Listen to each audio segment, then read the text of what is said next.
This is the Authentic Change Podcast, and I am Mike Horne.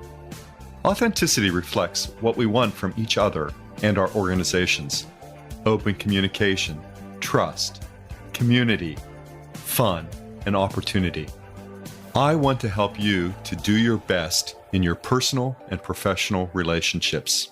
This podcast delivers expertise, insights, and approaches on authentic leadership, to live your purpose, to lead from your values, to establish connected relationships, to steward people and culture change, to build and sustain prosperity, and to open doors and possibilities. This podcast will assist you in paving the way forward to personal, team, and organizational prosperity. Welcome to this episode of Authentic Change with Mike Horne. I am absolutely delighted to have in our virtual studio today Mo Hamzian.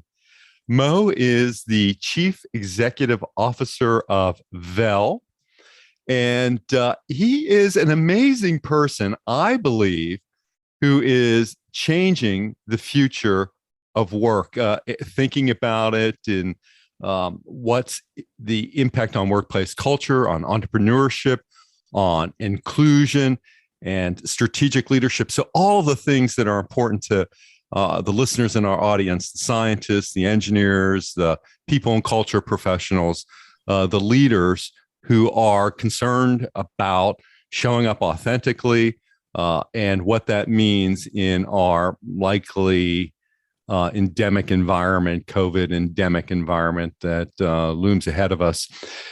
Mo he's got this background that spans the globe. He's an expert in investment strategies, partnerships, alliances.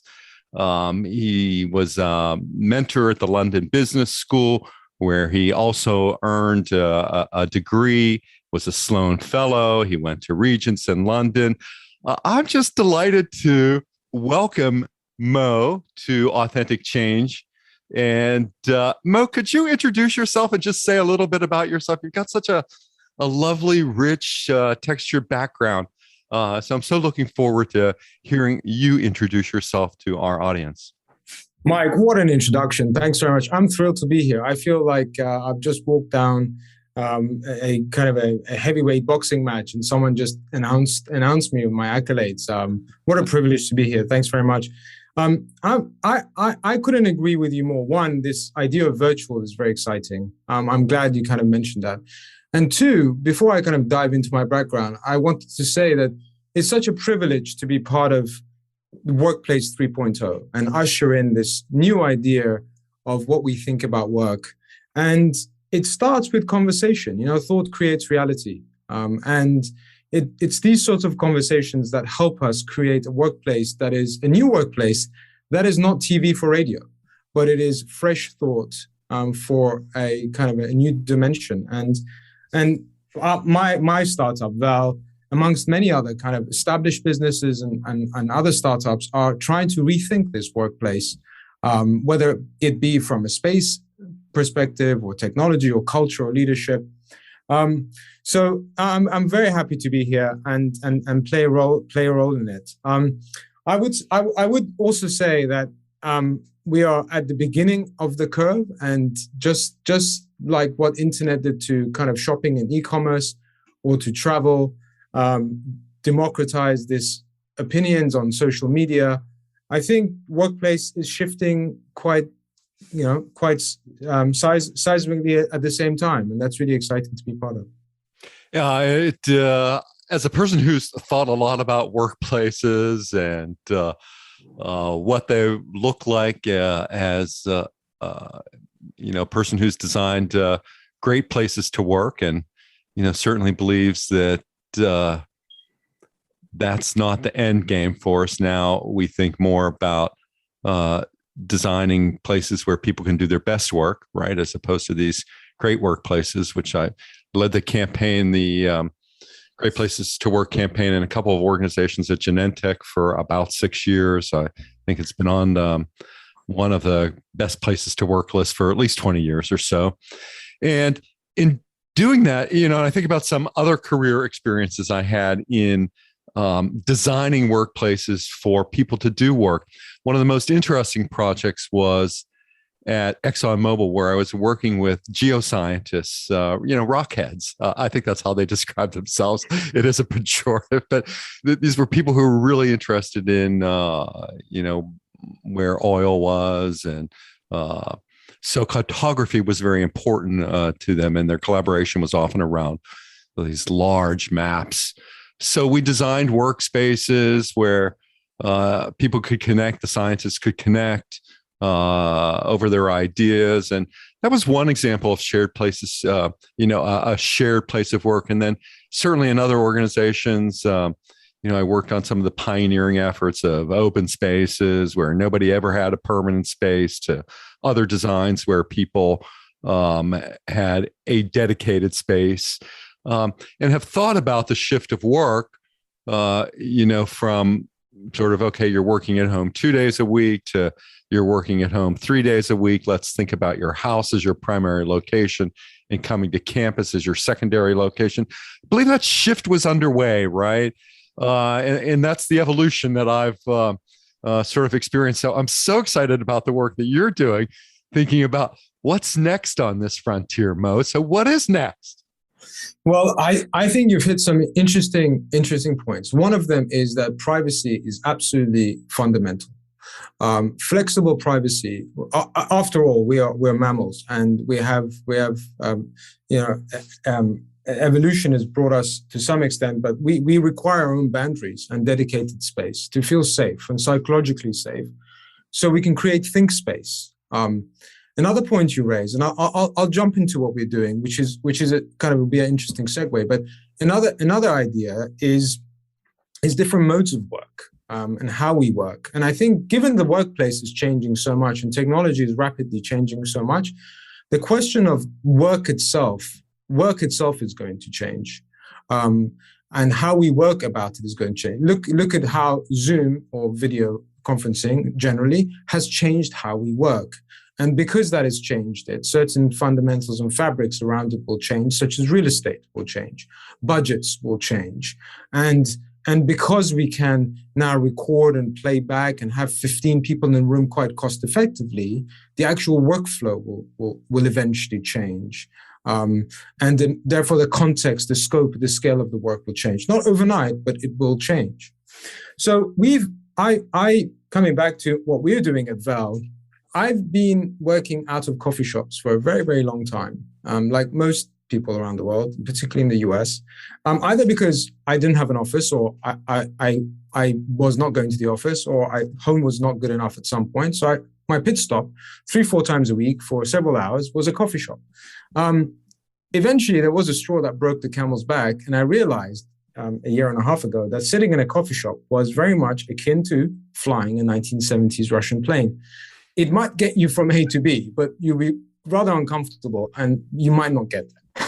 I'm making fun, of course, and the coffee shop is the same experience. Sure. If you have these expensive laptops and you want to do good quality work, it's just not designed for good quality work.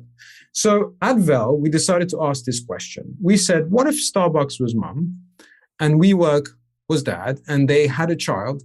What would that kid look like in today's marketplace? And we went around dissecting and finding the ingredients that would make up that kind of Frankenstein, that kid.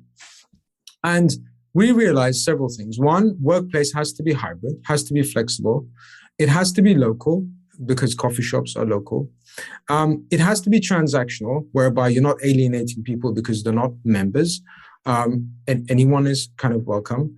And it has to have a culture around it. It has a very strong reason to exist around it, to have that connection with it, which is something amazing we worked in. And WeWork created an entirely new vertical of shared space. At least they popularized it, which was, WeWork said to me about 15 years ago, said, Mo, you know what? You're no less than anyone who works at Twitter or Google, because you can't afford a fancy office, or you're not quite there yet. And you don't need the encumbrance of long-standing real estate lease. Why don't you come and pay us X dollars a month, and we will give you something fabulous and something ready, something, without having to get into long-term leases. latest technology, and something more important, they said, will give you community of like-minded people. And in my opinion, and our opinion at VEL, co-working was workplace 2.0. And you might ask, what's workplace 1.0? I think the Industrial Revolution was workplace 1.0. And we didn't really have much movement since then until the age of the internet. So at VEL, we are trying to rethink what this coffee shop experience ought to be like and create a work cafe which is fit for lots of different people who are doing good quality work and want to do it in a fast, iterative way without having to commute too far, because we want to be near where you live, without having to spend any more than you would in a normal coffee shop. But we're just one of the startups in this kind of global cultural movement of the workplace. There are some, you mentioned ExxonMobil, and a few others. There's some established players who are making real kind of movements to change shift. But, you know, the curse of the incumbent, sometimes it takes an oil tanker a long time to do a U-turn. But fast speedboats can iterate agile and create niches, which is something what we're doing at VEL. How, so, great concepts that you're working through organizationally. I mean, thinking about hybrid, flexible, local, transactional, I think about that as inclusive and culture. Maybe all of that really makes us think about communities and how you create communities in these workspaces. Yeah, it's interesting. In terms of positioning, we did a lot of work, and in terms of identity, because we really wanted to find out who we are as a brand and what we stand for, and what we can and we can't do, because we have to go and spend money and time that way. So we decided, first of all, are we selling coffee? Are we selling a space? Are we selling technology? What are we selling? We said we're selling experience. We're selling workplace experience. So we wanted to be much closer to Disney or Nike or GoPro, because they're also selling experience and they have a brand atmosphere, than perhaps some other companies. Then we decided also, are we exclusive? Maybe the Centurion card, the Amex Black card is exclusive. And you have to have more money than God to get one. And when you get one, you don't know who else has got one. That's exclusive. Right. And you have this idea of inclusive. Maybe the church is the most inclusive place, right? But then you have some exclusive places where you have to be a member. You can't get in until you're a member. But once you're in, you're part of the community. Well, we thought the personality of the coffee shop experience is much more inclusive, exclusive, which means very much like akin to an Olympic team. Anyone is welcome, so as long as you want to be an Olympian and you want to work hard to get into your national team. And we think anyone is welcome into the coffee shop, but at some point, let me give you an example. If you have an iPhone, it might be good enough for a wedding, but if you want to put your camera on your mountain bike and go and get muddy, you don't take your iPhone, you take your GoPro. And it's the same for us. At some point, Starbucks is exactly what you need. Go there. They have Frappuccino. They have marvelous product. They've been doing it for a very long time. We're never going to catch up with them. But at some point, you need the GoPro coffee shop. You need to go and sit down and be able to get flexible privacy in amazing devices as if you work for Google or Twitter. And we think that's missing in the marketplace. But we want everyone to be included to come in. But at some point, we may be too expensive, because if you want to put up your feet and read your book, that may not be the right place for you in that moment. But at some point, I think a lot of people are using the GoPro to go mountain biking or skateboarding or these other things they're doing. And the same is happening in that coffee shop. Yeah. So it really becomes so you're still dealing in real estate. We are definitely still dealing in real estate. Real estate is our skeleton. We are working on downstream products of VEL as we speak. I won't say too much on that, but these kind of rollable VEL boxes that we can roll out anywhere in universities or museums or wherever that is.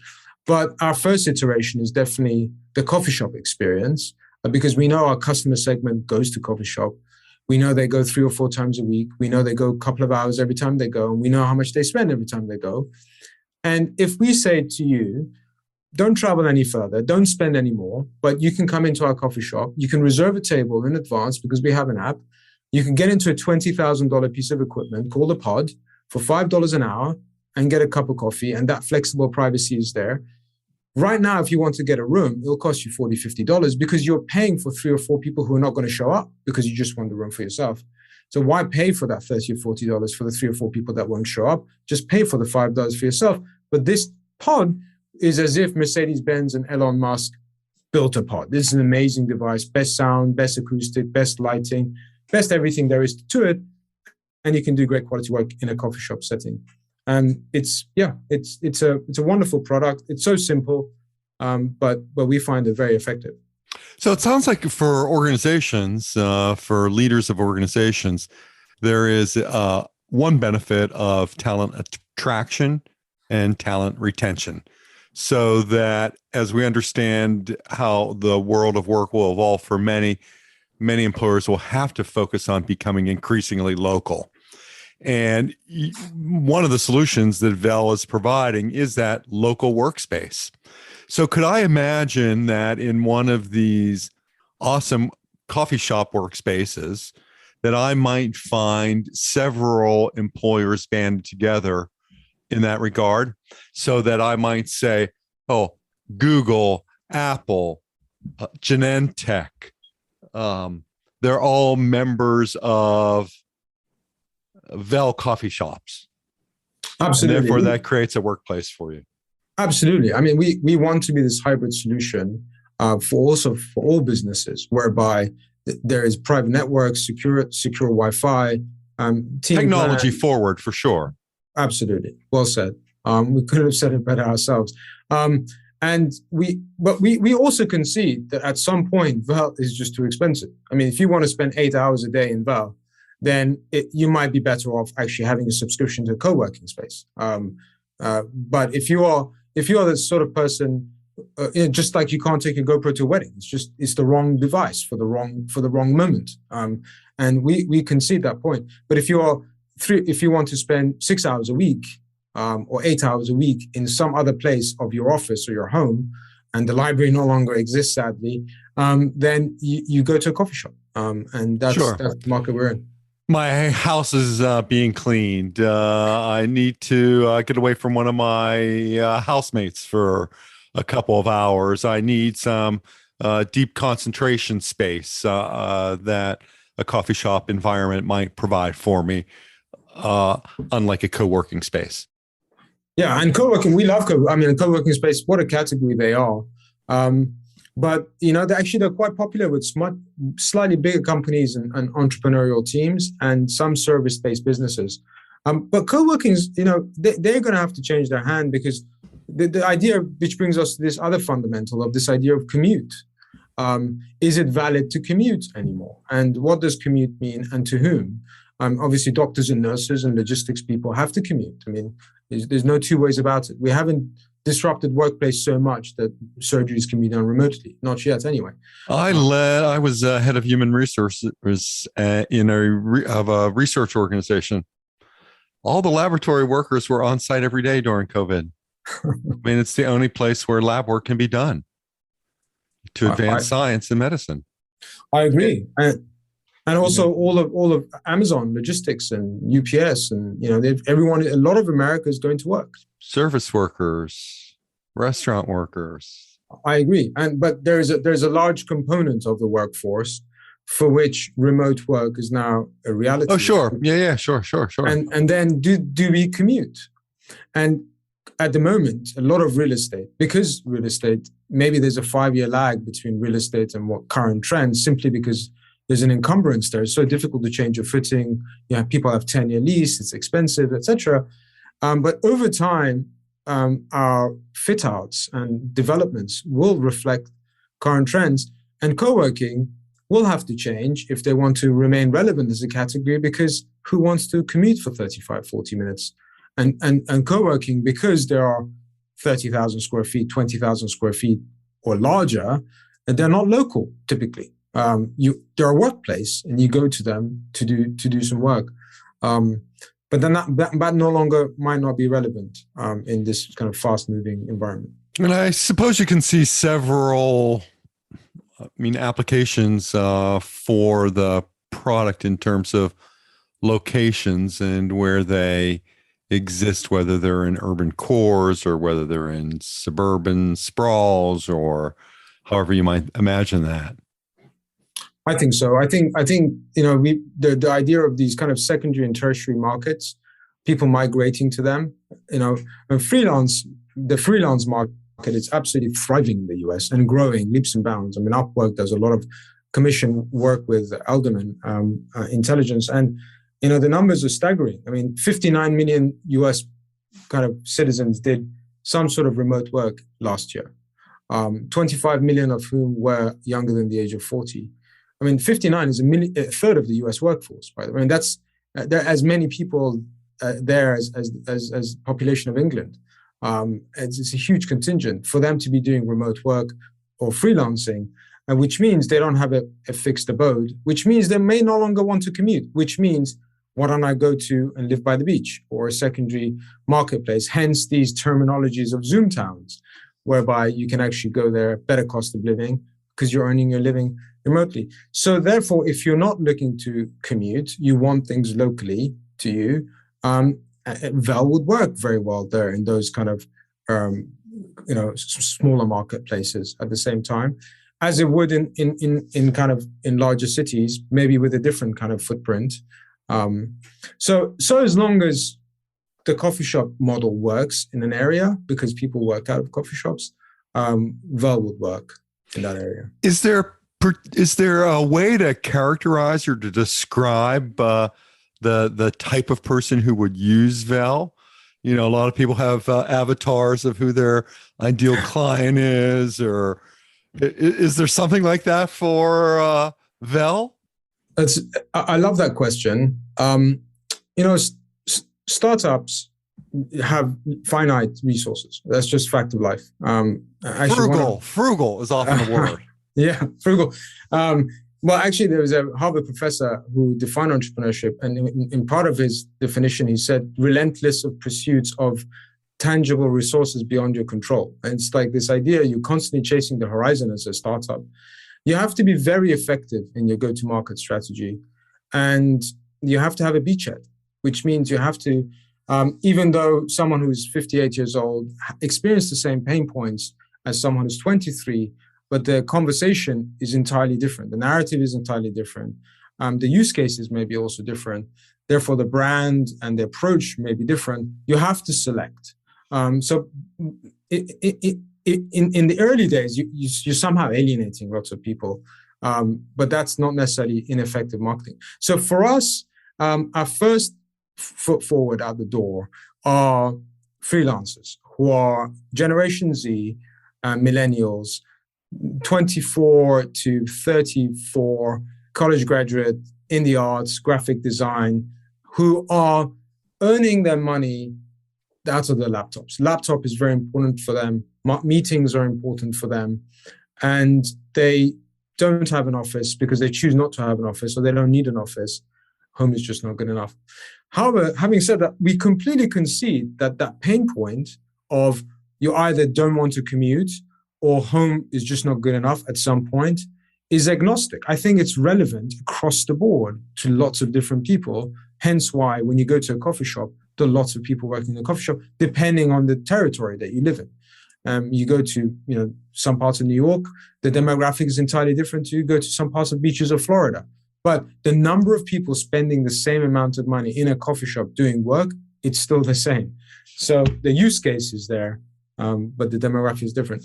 But however, we did a lot of identity and soul searching intrinsically, and we found that we need to become our own evangelist very early on. And we said to ourselves, and all good brands have two sides to their personality. They're slightly schizophrenic. That's what makes an interesting brand. And we did a lot of work with a company called Usual 5 out of California, and brilliant people, to find our identity. And we settled on 50% being this idea of a caregiver, which is so endemic to hospitality and being a good host, and making sure that your customer and your user are being very well served for and very careful. But part of our personality, which won't appeal to everyone, but when it does appeal, it is magnetic, is we are an outlaw. So the other half of the brand is being an outlaw. And being an outlaw is this kind of Che Guevara revolutionary that says, you know what, I will punch through the status quo to find new solutions to bring to market to improve the life of my customer, which gives us this interesting angle to the brand, and which appeals to our customer segment as it happens. And how did you describe, what was the one word that you used to describe the hospitality portion of it? The first? To be a caregiver. Mm-hmm. A caregiver, 50% caregiver. And I think if, like, for instance, Disney's, we were looking at it. I think Disney's, if I recall correctly, is entertainer and mystic or something like that, you know? And so these kind of two sides of the brand makes it for an interesting personality. Is this like going to the cool mom's house then? It is. You talked about the marriage between Starbucks and WeWorks and what the product is like. So is that the end result? Yeah, I think the end result is ultimately for you to say, VEL, just like I delegate my smart device to an Android or an iPhone, I want to delegate me doing great quality work and being sensationalized with experience and having taken the right amount of friction out of my experience. So I have to focus just on me producing what I do for best and what I love about work. Please let me delegate that to you. So there is some caregiver responsibility, but then there's this idea that we have to be very bold about it. We have to take some risks. And one of the wonderful things with startups is we don't have major customers to disappoint. We can be, one of our competitive advantages right now is we don't have 15 years of balance sheet. We don't have 15 million customers to alienate. So we can go out there and do some interesting stuff. And as you think about that, I mean, where would you see some of the earliest developments occurring? Well, for VEL, we've had some really interesting internal tactical discussions about our growth strategy. In the early days, you have to be very opportunistic. You're still a relatively small company in scale of the US and how big these companies are. Which is amazing, by the way, one of the most amazing markets to open a business in. So in terms of what real estate you find and how quickly you can transact on it, there's some opportunity there. We wanted to be, the development had to be the right fit for the brand. That was very important. The territory had to be a right fit for the brand. My co-founder, Jack, my CEO and COO and co-founder, Jack, he also lives in Florida, very close to me. So we wanted the first few iterations of VEL to be not too far from us, obviously, even though we have a growing team and our team is all remote. So shop number one is going to be in Savannah, in a wonderful building called the Matadora, which is a new development in the historic district. And Savannah is a really charming city, has a lot of kind of customer segment. I mean, Savannah School of Design, Art and Design is there, SCAD is there, so really interesting customer base. We also wanted to make sure does VEL work as it stands very well for the graduates, the arts, and colleges, because if it does, then that's a really dependable path of growth for us. And we have a couple of other leases in hand on which we might transact, but then it's really finding those relationships, which we have with real estate developers or colleges or museums to actually put VEL in those areas and then grow that way. Are you familiar with the HBO production Sons of Anarchy? I'm not. It was about an outlaw motorcycle gang, and they congregated around a clubhouse. And I was thinking about the caregiver outlaw, Katie Seagal, who you may know. She's an actress, vocalist, married to Kurt Sutter, who was, I think, the producer and director of Sons of Anarchy. She was the outlaw mother, the outlaw caregiver in many ways in that. So as I was thinking about that construct, I also was wondering about clubbiness, though. What happens? So how do you balance the transactional environment, I think, which was one of your aspirations, right, with the clubbiness aspect. I think about all the airline membership clubs I've belonged to or have had access to, and that's an interesting. It goes. This really does, Mike, to the heart of what we think about on a daily basis. And just backing up a little bit, I think when you and I are either drinking Red Bull or both wear Nike or have GoPros, those wonderful products that are beacons of really ingenious work, right? We're comrades when we're holding those devices. When we're together and using them, we feel some sort of partnership. But when we put those devices down, we're no longer drinking the Kool-Aid. We're now separate individuals. So one thing at VEL, we realized we want to heroize the individual. And it is a group, and it is a number of individuals that come together to form a cohort, which eventually is a community. We don't necessarily want initially the community to be a revenue source for us or a foot forward. We want to cater for the individual, and sometimes amazing flow at work happens with individuals. Think space happens with individuals. And that doesn't mean connectivity won't be there. So for us, we very much wanted to create an atmosphere, a brand atmosphere that was cohesive and that had a narrative that says, look, the workplace is changing.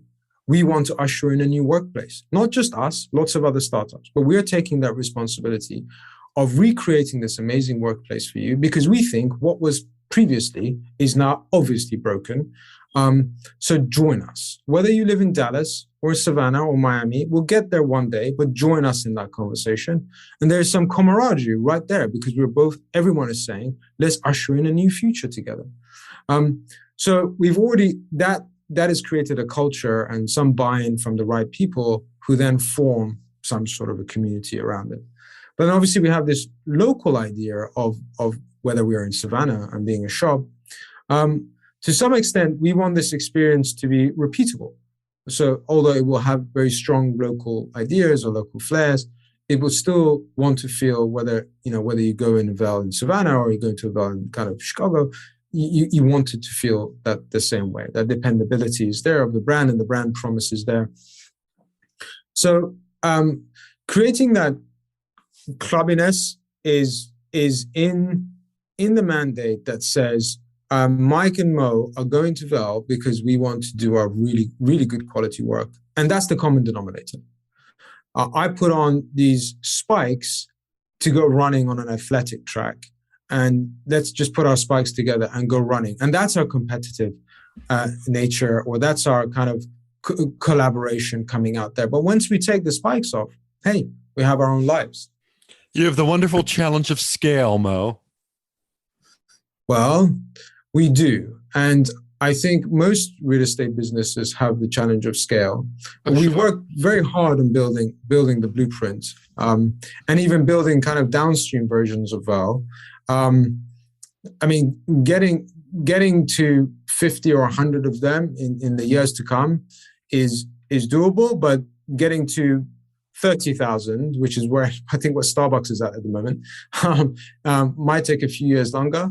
But the workplace is going to change. Technology is going to change. Sure, and it's great to be at this point in the curve or in the transition from office-based worlds to work-at-home worlds to having these very special environment that's created at VEL that can foster high-quality work, heads down high-quality work for a couple or several hours a week.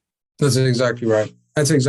And don't travel any further. Don't spend any more. Just a superior product fit for today. Sure, and great for a couple different kinds of consumers. Either those offering it as not an amenity but a workplace plus, or the thought of the localized workplace might be important for certain knowledge workers, and again for many who earn their living from their laptop, graphic designers, artists, those involved in content production and media production. I rely a lot on them. And it's quite incredible when you take the right layers of friction out of a process, you fall in love again. It catalyzes a sense of idea that actually, you know what, I'm looking forward to going and doing this work because I don't have to be worried that is this table going to exist when I show up at this coffee shop? And after how many hours can I sit there without feeling guilty and ashamed that the barista is looking at me saying, you're taking too much time here. Thanks very much. Sure, that's great. And perhaps, it addresses an issue that is important to Gen Zers, which is the issue of safety and security. Am I safe when in a public place? So in many ways, it helps to transcend that moment. You're right, Mike, and also digital security. Yes. A lot of open spaces have, don't have secure Wi-Fi, and it's not. And it's not necessarily always very fast. So we want to give that basic fundamental. So this has been a fascinating discussion. I'm often focused on the topics of coaching and leadership and authenticity and integrity. So it's great for me to continue to put on my organization hat and think about the world of work and the future of work and all the great things that you and your colleagues are doing, Mo, and the excitement of beginning to scale VEL. Mo, if people wanted to talk more with you about the future of work and how that is evolving and growing and how you're changing it, how would they be in touch with you? Well, funny story, just to tail it off. We wanted to buy VEL.com, but the price tag was $750,000. So very quickly we decided we might pass on that. The good news is no one else probably can buy it. So don't go to VEL.com because we're not quite there yet. We're at myvel.com. And you can find me on LinkedIn. I'm sure you put it in your show notes, but I love connecting with new people. I love learning from new people. I love diverse thoughts. So please feel free to find me on LinkedIn. That's great. It will be in our show notes. So a way to connect with Mo at myvel.com or on LinkedIn. And it's been an absolute delight for our exchange and for our listeners interested in the concepts of design and the evolution of work, or work 3.0 as you refer to it, and to understand how we can influence and alter and change and appreciate what we have in terms of the spaces where we work, in terms of the intention where we focus work, and the attention that we give to thinking about work. So just a delight for me, Mo. Thank you so much. Thanks very much, Mike. I'm happy to have taken a part. Again, thanks to Mo. Please visit him at myvel.com or on LinkedIn. And until the next episode of Authentic Change with Mike Horne, stay well. Thanks for listening, and I hope you'll subscribe today and tell a friend about our show. If you're looking for hands-on help to increase your success through authentic change, or have a question you'd like to hear me answer here, please email me at mike@mike-horne.com.